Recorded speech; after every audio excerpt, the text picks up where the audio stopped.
ସାଙ୍ଗମାନେ ଥରେ ନଟିଆ ଯାଉଥିବା ବେଳେ ତାକୁ ଭୂତମାନେ ଗୋଡ଼େଇଲେ ଯେ ସେ ଭୟରେ କ'ଣ କଲା ନା ଗୋଡ଼ିବ ବୋଲି ତା ସହିତ ଦୌଡ଼ିବାକୁ ବି ରେଡ଼ି ହୋଇଗଲା। ହେଲେ ଭୂତ କ'ଣ କରିବ, ତା ପଛରେ ତ ଗୋଡ଼େଇଲା, ହେଲେ ଭାବିଲା ତା ପଛରେ ଦୌଡ଼ିବାରେ ଲାଗିଲା। ଭୂତ ବି ତା ପଛରେ ନଟିଆ ପଛରେ ଗୋଡ଼େଇଲା। ଯାଉ ଯାଉକା ତିନୋଟି ରାସ୍ତା ପଡ଼ିଲା। ତିନୋଟି ରାସ୍ତାରେ ଗୋଟିଏ ହେଉଛି ପେଟ୍ରୋଲ ପଡ଼ିଥିଲା, ଆଉ ଗୋଟେ ସାପ ଥିଲା, ଆଉ ଗୋଟେ ନିଆଁ ଥିଲା। କ'ଣ ଆପଣମାନେ କହିପାରିବେ ନଟିଆ କେଉଁ ରାସ୍ତାରେ ଦେଇକି ଯିବ ଆଉ କେମିତି ଯିବ? ଆପଣମାନଙ୍କୁ କି ସମୟ ଦିଆହେଲା, ଆପଣମାନେ କୁହନ୍ତୁ।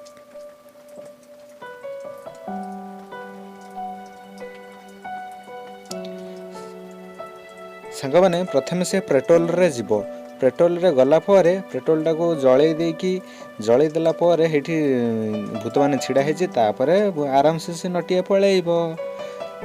ତାପରେ ନଟିଆ କ'ଣ କଲା ନା ଗୋଟେ ସ୍କୁଲ ଭିତରକୁ ପଶି ଆସିଲା। ସ୍କୁଲ ଭିତରକୁ ପଶିଲା ସବୁ ଦେଖିଲା ବେଳକୁ ଗୋଟେ ହାଡ଼ ଭାଇଟି ଅଛି। ତାକୁ ବହୁତ ଭୟ ଲାଗିଲା। ତା ପାଖରେ ତିନୋଟି ଜିନିଷ ଥିଲା। ଗୋଟେ ହେଲା ଚିୟାର, ଗୋଟେ ହେଲା ମାଞ୍ଚିସ୍, ଆଉ ଗୋଟେ ହେଲା ପାଣିରେ ଥିବା ବାଲ୍ଟି। ସେ ହାଡ଼ ଭାଇକି ଦେଖିଲା, ବହୁତ ବି ଡରିଗଲା। କ'ଣ ଆପଣମାନେ କହିପାରିବେ ଏ ତିନୋଟି ମଧ୍ୟରୁ କେଉଁଟା ୟୁଜ୍ କରିକି ସେ ହାଡ଼ ଭାଇଠାରୁ ବଞ୍ଚିପାରିବ?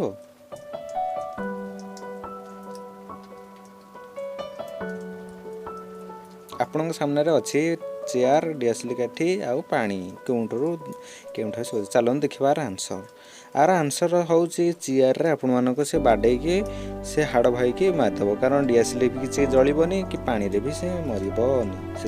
ସେ ହାଡ଼ ଭାଇକି ମାରିଦେଲା। ସାଙ୍ଗମାନେ ଏଇଟା ହେଉଛି ଶେଷ ପେହେଲିଆ ଯାଇକି ଓଡ଼ିଆର। ଦେଖନ୍ତୁ ଗୋଟେ ବେଡ଼୍ରେ ଏ ଶୋଇଛି 3 ବର୍ଷ ହେଲା ଶୋଇଲାଣି ବେଡ଼୍ରେ, ତାକୁ ଜ୍ୱରରେ।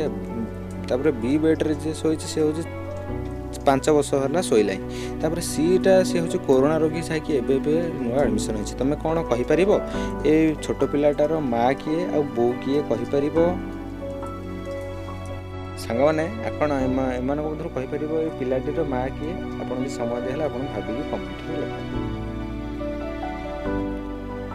ଆର ଆନ୍ସର ହେଲା ବେଡ଼ ନମ୍ବର ସି, ଯାହାକି ସେ ସିଟି ହିଁ ବେଡ଼ ସି ହିଁ ସଠିକ୍ ଉତ୍ତର ହେବ ଏ ପିଲାର ମା। କାରଣ ସେ ପିଲାଟାକୁ ଦେଖିଲା ପରେ ଲାଗୁଛି କି 6 ମାସରୁ ବର୍ଷେ ଭିତରେ। ତାପରେ ଇଏ ତ ଆସିଲାଣି 3 ବର୍ଷ ଏ ବେଡ଼, ବି ବେଡ଼ ବି ଆସିଲାଣି 5 ବର୍ଷ। ତାହେଲେ ଏ କେମିତି ହେବ? ତାହେଲେ ସି ବେଡ଼ ହେଉଛି ଆପଣମାନଙ୍କର ସଠିକ୍ ଆନ୍ସର, ଯାଇକି ପିଲାର ମା। ତ ଆପଣମାନଙ୍କୁ ଯଦି ଠିକ୍ ଆସିଛି କମେଣ୍ଟ ନିଶ୍ଚୟ ଆପଣଙ୍କୁ ବହୁତ ବହୁତ ଧନ୍ୟବାଦ। ଏମିତି ଆଉ ଭିଡ଼ିଓ ଦେଖିବା ପାଇଁ ପ୍ଲିଜ୍ ଆମ ଚ୍ୟାନେଲକୁ ସବସ୍କ୍ରାଇବ୍ କରନ୍ତୁ। ଆଗକୁ ଏଇଭଳିଆ ନୂଆ ଅପଡ଼େଟ୍ ଆପଣମାନେ ପାଇପାରିବେ।